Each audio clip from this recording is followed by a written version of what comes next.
E vamos aos números. Instituto Gallup. Então, não tem dúvida, né? São os pesquisadores dos Estados Unidos. É muito sério isso daqui, não tenha dúvida nenhuma nesses resultados. Que resultados eles trazem para nós?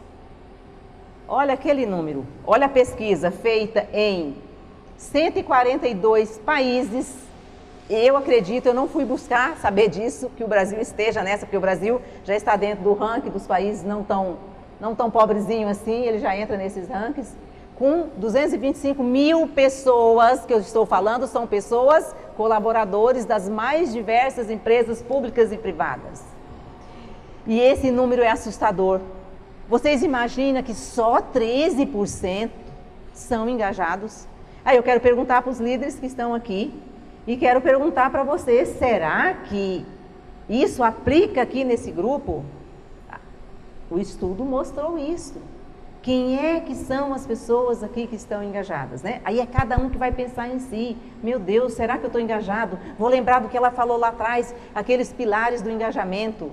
E aí sim, nós vamos pensar, mas ela também falou que eu tenho coisas que quem vai fazer vai ser só eu, somente eu. Ninguém mais. E eu vou falar um pouco mais sobre isso aqui rapidamente. Ou seja, esse número aqui significou o quê? Esse número significa que é 1 em cada 8. Então, se a gente separar 8 aqui, 1 é engajado, 8 aqui, 1 é engajado, 8 ali, 1 é engajado. É uma estatística muito forte. Por isso, cabe aqui, ninguém aqui vai dar dedo de ninguém, a palestra não é esse o objetivo. A questão é uma reflexão, que todos reflitam sobre isso. Cada um sobre si, não reflita sobre o outro. Mas aqui ainda tem uma situação muito boa que abriu um pouco. Dos 87% considerado não engajados, ainda divide em 2 grupos. Atenção que esses 2 grupos sintam-se no melhor dos grupos. Primeiro, sintam-se nos 13%.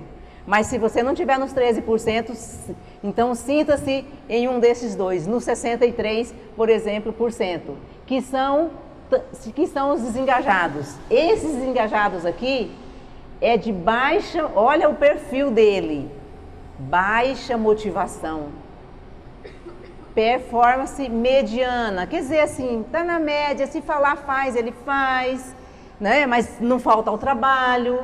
Mas ele faz o arroz com feijão, sim, ele faz. Desde que ele tenha um líder ali, não é, dando o comando. Mas não tem criatividade, não tem iniciativa, não tem, não é?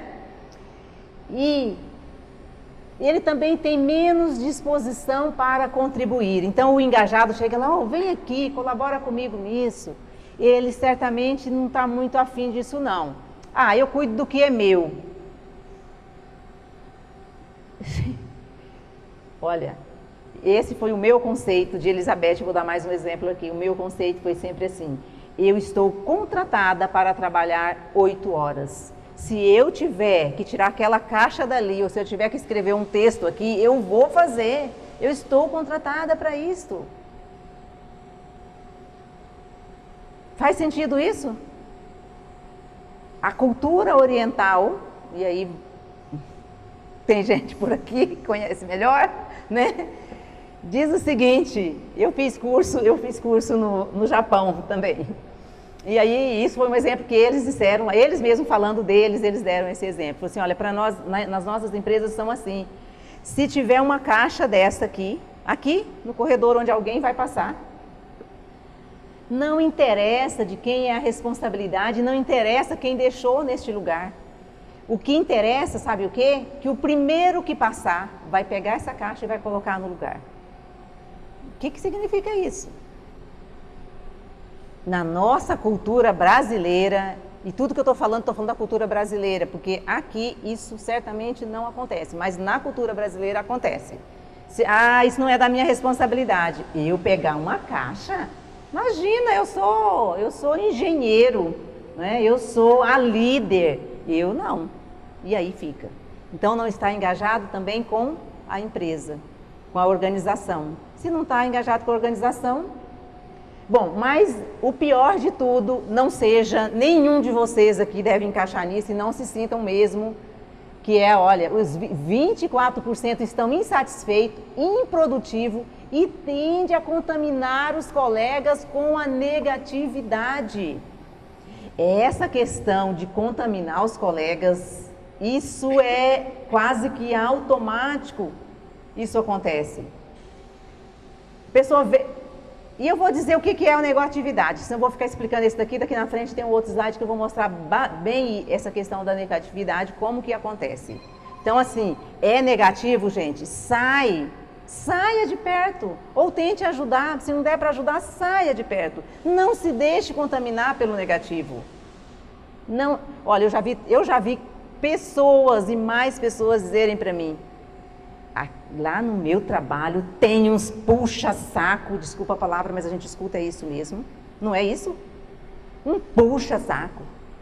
Sabe por quê? Porque a pessoa é engajada e não sofra por isso. Toda vez que disserem para vocês que é porque é puxa-saco, pensa assim, é porque eu estou fazendo o que eu tenho que fazer dentro do meu horário de trabalho, é da minha responsabilidade e sinta-se empoderado. Eu não sei porque não falaram para mim, a mim deve ter me chamado de puxa-saco a vida inteira. Eu cheguei agente administrativo de uma escola, com 6 meses que eu estava lá, naquele tempo tinha vice-diretora, a vice-diretora saiu e me chamaram para assumir o cargo da vice-diretora. Eu falei, não, eu sempre fui assim, falei, não, eu cheguei aqui agora, as meninas estão aqui há 20 anos, 10 anos, sei lá, quantos anos, não sou eu. E já teve um líder que falou assim para mim, olha a resposta que eu tive, você está subestimando a minha inteligência? Eu falei, então prova que eu sou uma líder. Eu era uma agente administrativa. Aí ele contou um fato que aconteceu, que quando eu me posicionei na reunião de um conflito, todos disseram assim, faço minhas palavras da Elizabeth, faço minhas palavras da Elizabeth. E então você é líder. Olha, você imagina? Eu nem podia imaginar que eu... Entende? Mas o que eu fiz? Eu simplesmente fiz o que tinha que ser feito, o que era da minha obrigação, o que era da minha competência fazer. Então não é difícil.